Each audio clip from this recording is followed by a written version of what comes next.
फिर से स्वागत है आपका मेरे YouTube चैनल पे। हमने पिछले वीडियो में देखा था कि हम हमारे माउथ अल्सर को किस तरीके से ठीक कर सकते हैं, लेकिन हमने वो क्यों होता है इसके बारे में तो नहीं देखा था पिछले वीडियो में हमारे। तो इसीलिए हम इस वीडियो में सिर्फ यही बात करेंगे कि माउथ अल्सर होने के क्या रीज़न थे, वो कौन से कारण है जिसकी वजह से हमें माउथ अल्सर होता है। तो जो मेन 4 रीज़न है, हम सिर्फ उसके बारे में आज बात करेंगे। ऐसे तो माउथ अल्सर होने के बहुत सारे रीज़न होते हैं, उसमें से जो पहला रीज़न है वो है बैक्टीरियल इन्फेक्शन। जब कभी भी कोई बैक्टीरियल या वायरल या फंगल इन्फेक्शन होता है हमारे मुंह के अंदर, तब हमें मुंह के छाले का परिणाम भोगना पड़ सकता है, यानी कि हमारे मुंह के अंदर वो छाले ऑटोमेटिकली तैयार हो सकते हैं।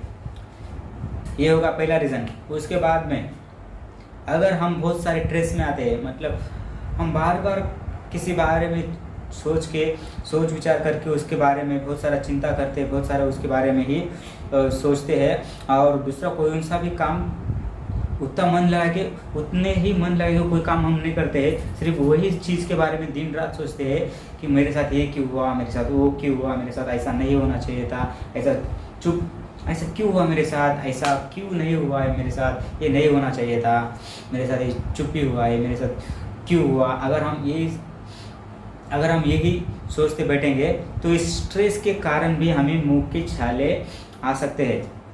उसके बाद में हम जो खाना खाते हैं, अगर उस खाने में बहुत ज़्यादा तीखा और बहुत ज़्यादा खट्टा और बहुत ज़्यादा तीखा अगर हम ये चीज़ खाते हैं, जैसे तीखी चीज़ हो गई, अगर कोई भी तीखी चीज़ जैसे मान लो हम तीखी क्या होती है, जैसे कि हम तीखा क्या खाए, अगर हम कुछ भी खाते हैं, जैसे कि हम कौन सी दाल खा रहे हैं, अगर हम कौन सी डिश खा रहे हैं, लेकिन उस डिश बहुत ही तीखी है, अगर कोई हम कुछ दाल या कुछ भी खाते हैं, अगर उसमें बहुत ज़्यादा हम उस दाल को तीखा बना के खाते हैं, यानी एक दिन अगर बहुत ज़्यादा तीखा खाएंगे हम, तो हमें अल्सर नहीं होगा। लेकिन अगर वो बार बार हम वही बहुत ज़्यादा तीखा खाएंगे, तो उसके कारण माउथ अल्सर तैयार होता है। अगर उसके बाद में हम बहुत ज़्यादा खट्टी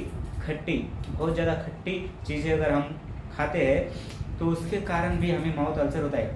जैसे अगर हम कुछ भी खाना खा रहे हैं, उसमें बहुत ज़्यादा हम नींबू का सेवन करते हैं, नींबू का या कोई भी खट्टी चीज़ हो गई, उसका हम अगर डेली बहुत ज़्यादा सेवन करते हैं, एक उसका रीज़न है, उसके कारण हमें माउथ अल्सर होता है। उसके बाद में अगर हमारा बॉडी का टेम्परेचर है, मतलब हमारी बॉडी का उष्णता है, अगर वो बढ़ती है, कोई भी अगर हम डेली कोई भी कुछ भी काम करते हैं जिसकी वजह से हमें बहुत ज़्यादा पसीना आता है या हमें बहुत ज़्यादा हमारी बॉडी का टेम्परेचर बढ़ता है, उसके कारण भी हमें मुंह के छाले आते हैं। जैसे कि अगर हम बहुत ज़्यादा, मतलब जितना करना चाहिए उससे ज़्यादा अगर हम एक्सरसाइज रोज़ करते हैं, तो उस एक्सरसाइज से जो हमें उष्णता मिलती है, उस उष्णता के कारण ही हमारे मुंह में छाले आते हैं। ये हो गए 4 बेसिक रीज़न जिसकी वजह से हमारे मुंह के अंदर छाले निर्माण होते हैं। और ऐसे ही नए हेल्थ के टिप्स और आयुर्वेदिक टिप्स जानने के लिए हमारे चैनल पे बने रहेगा। मैं आपका दोस्त, मिलेंगे अगले वीडियो में। बाय।